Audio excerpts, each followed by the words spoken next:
Aí, né? A gente continua falando dessa relação de avós e netos aqui no estúdio. Eu recebo o psicólogo Cândido Renato Alves. Boa tarde, doutor. Obrigada pela participação do senhor.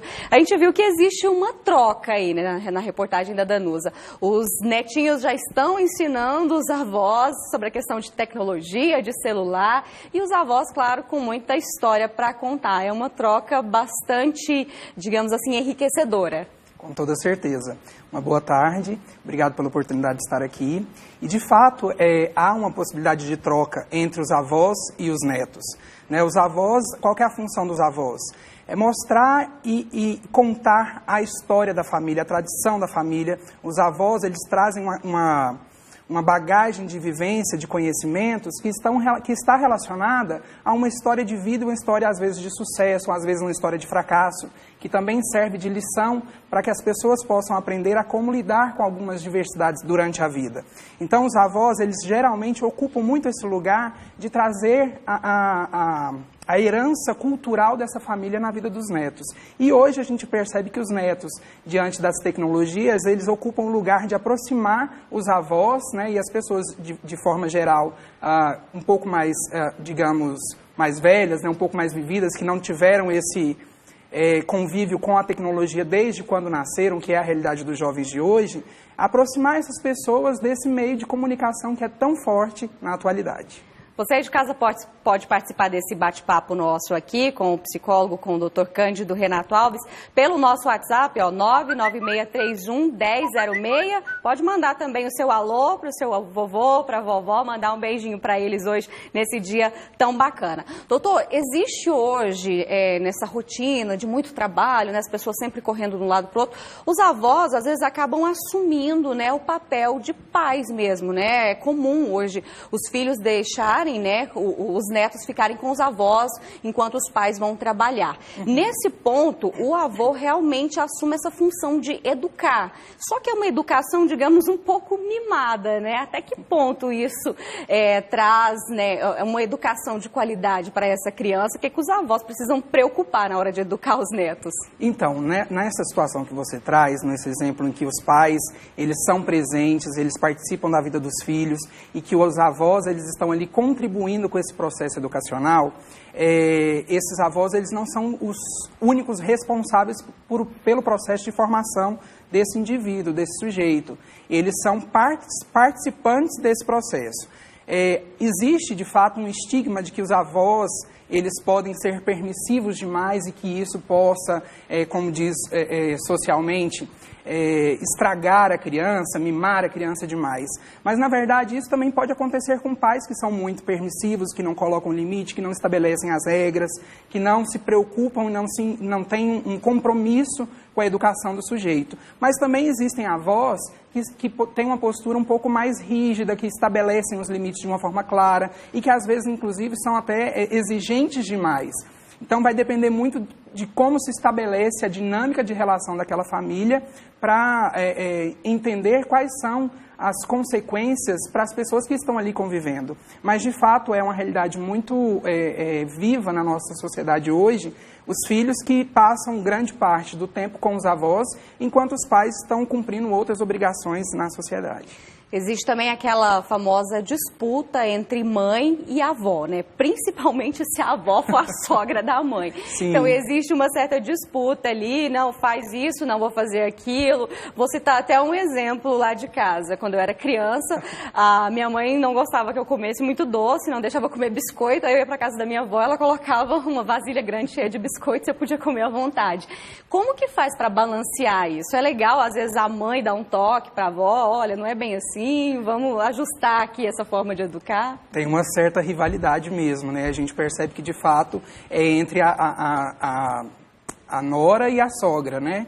Entre a esposa e a mãe do marido. E essa rivalidade, muitas vezes, vem daquela pessoa ali que está disposta a querer ensinar a essa mulher como que educa o neto dela, né? Como tratar o marido dela. E aí, nesse sentido, é preciso que haja uma negociação entre elas, que elas se entendam qual é o papel de cada uma dentro daquela família. Senão a criança fica perdida, né? Senão a criança fica perdida e elas ficam perdidas também dentro dessa relação. Agora, não é só pontos negativos, né? Não vamos só puxar a orelha dos avós aqui, não.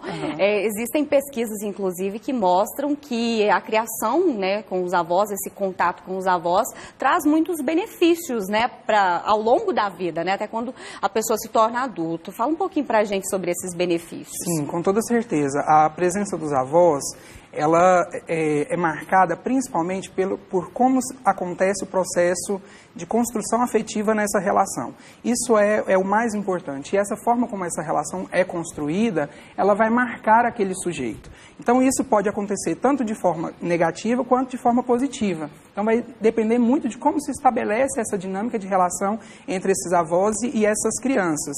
A gente precisa entender também que, muitas vezes, os netos, eles estão com os avós, não de forma integral, somente enquanto os pais estão trabalhando, mas que existem avós que ocupam, de fato, o lugar daquele que cuida, daquele que educa esse filho de forma integral, né? São os casos, às vezes, dos pais ausentes por viagem, ou por falecimento, ou por não ter condições financeiras de assumir os cuidados desses filhos, né? Existem também avós que acabam assumindo não só a responsabilidade da criança, mas também dos pais dessas crianças que ainda não têm condições de se sustentar. A gente hoje vive uma sociedade em que a qualidade de vida, ela permite que as pessoas elas vivam mais do que 70 anos de idade, o que é um avanço em se tratando de qualidade de vida no Brasil, na expectativa de vida das pessoas.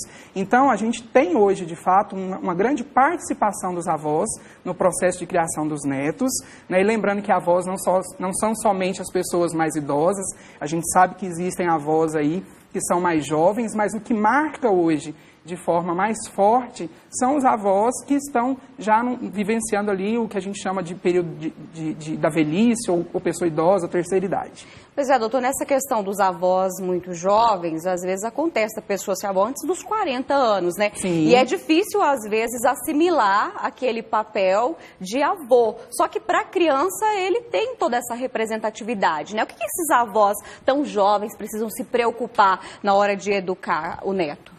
Eu acredito que, assim como o avô mais novo ou o avô mais velho, eles precisam entender qual que é a função do avô, né, ou da avó na vida de uma criança ou dentro do seio familiar. E aí estabelecer dentro daquela família a dinâmica de relacionamento que vai acontecer, cada um ocupando o seu lugar. O pai ocupando o seu lugar, a mãe ocupando o seu lugar, o avô e a avó ocupando o seu lugar e os filhos estando ali participando também desse processo de formativa. O senhor que trabalha tanto com crianças, adultos, né, e idosos, existe algum sinal de alerta de que essa relação não está indo bem?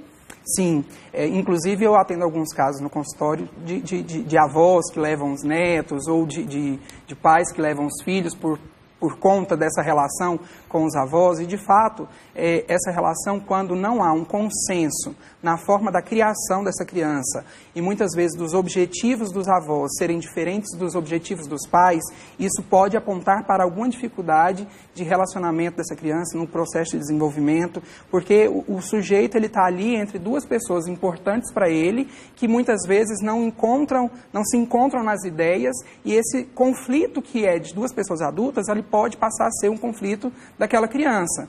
E aí a gente precisa trabalhar esse processo de mediação para que tanto essa avó ou esse avô e esses pais consigam aproximar de alguma maneira a forma de pensar e os objetivos estabelecidos para aquela criança. Quero até ler uma opinião aqui que nós recebemos pelo nosso WhatsApp. Você também pode mandar a sua no 99631-1006. O padre Cleidmar Moreira, ele disse que avô e avó não são para educar os filhos dos outros. A tarefa é dos pais. A maioria, 90% dos jovens que ele atende no caso, foram educados pelos avós. Isso é uma situação ruim? Ser educado pelos avós, Exato. se é uma situação ruim, eu não vejo como uma situação negativa. De fato, a responsabilidade de educar as crianças, os filhos, é dos pais.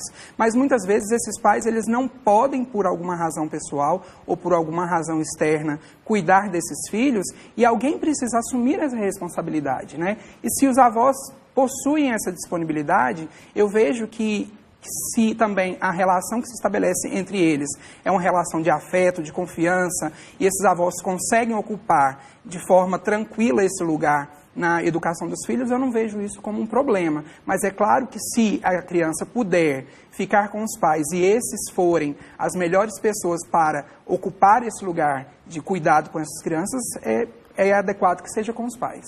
Obrigada pela participação do senhor, por falar desse assunto tão importante, né, que é a relação de avós e netos. Quero registrar aqui também mais algumas participações. Ó, a vovó Irene Silvano diz que é muito feliz pelo Rafael e pela Isadora. A Elizabeth também mandou mensagem aqui falando que é a avó de 8 netos, que eles estão lá no Pará, que estão com muita saudade deles. Enfim, é uma relação muito bacana e sorte de quem tem os avós, né? Obrigada, doutor, pela participação do senhor. Boa tarde. Eu que agradeço pela oportunidade. Uma boa tarde. E olha,